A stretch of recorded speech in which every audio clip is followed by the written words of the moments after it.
Now, one of these quads is going the wrong way. G'day, Stu from UAVfutures here, and back with another happy flying video. I think we're up to like number 11 now or something, so we're sort of getting pumped out.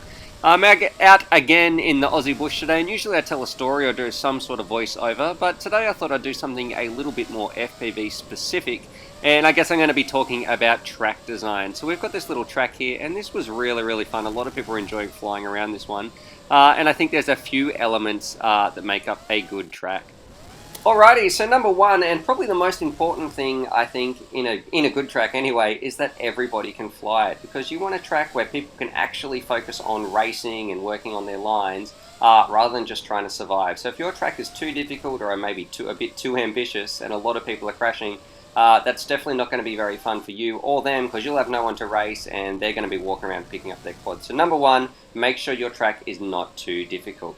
Now, the first thing me and my friends do when we go out to a race, and look, we're all about having fun when we race. We're not all about sort of smashing the competition or winning at all costs or anything like that. When I go out flying, I just want to go out and have fun. So first thing me and my friends do when we get out, we sort of pick some really cool places or some features in the landscape that we can use to make the track a little bit more interesting.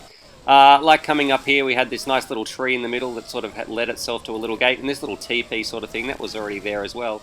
But as soon as we turned up, there was this spot right here in front of us, and we noticed there was two gaps straight through there. So we thought that would be a great sort of way that we could lead the track in and out of those. So that was fantastic. Definitely look at the features you've got around, and it'll make your track a lot more interesting and a lot more enjoyable when you're flying around it. And then I guess once you've sort of got some cool features, things you can race around, the next thing I suggest people do is actually get out and walk the track. So walk around and discuss it and sort of get an idea of how it's going to go and find some nice sort of flowing corners, because you want things to feel nice and sort of have a good flow to them when you're flying around. So when I really find the best way of doing that is walking around and seeing it. And don't be afraid to change your track as well. If there's some sort of part that everybody's crashing on or it just doesn't feel right, take it out and remove it, because when you have a really good track and everything's feeling really nice, it's fantastic.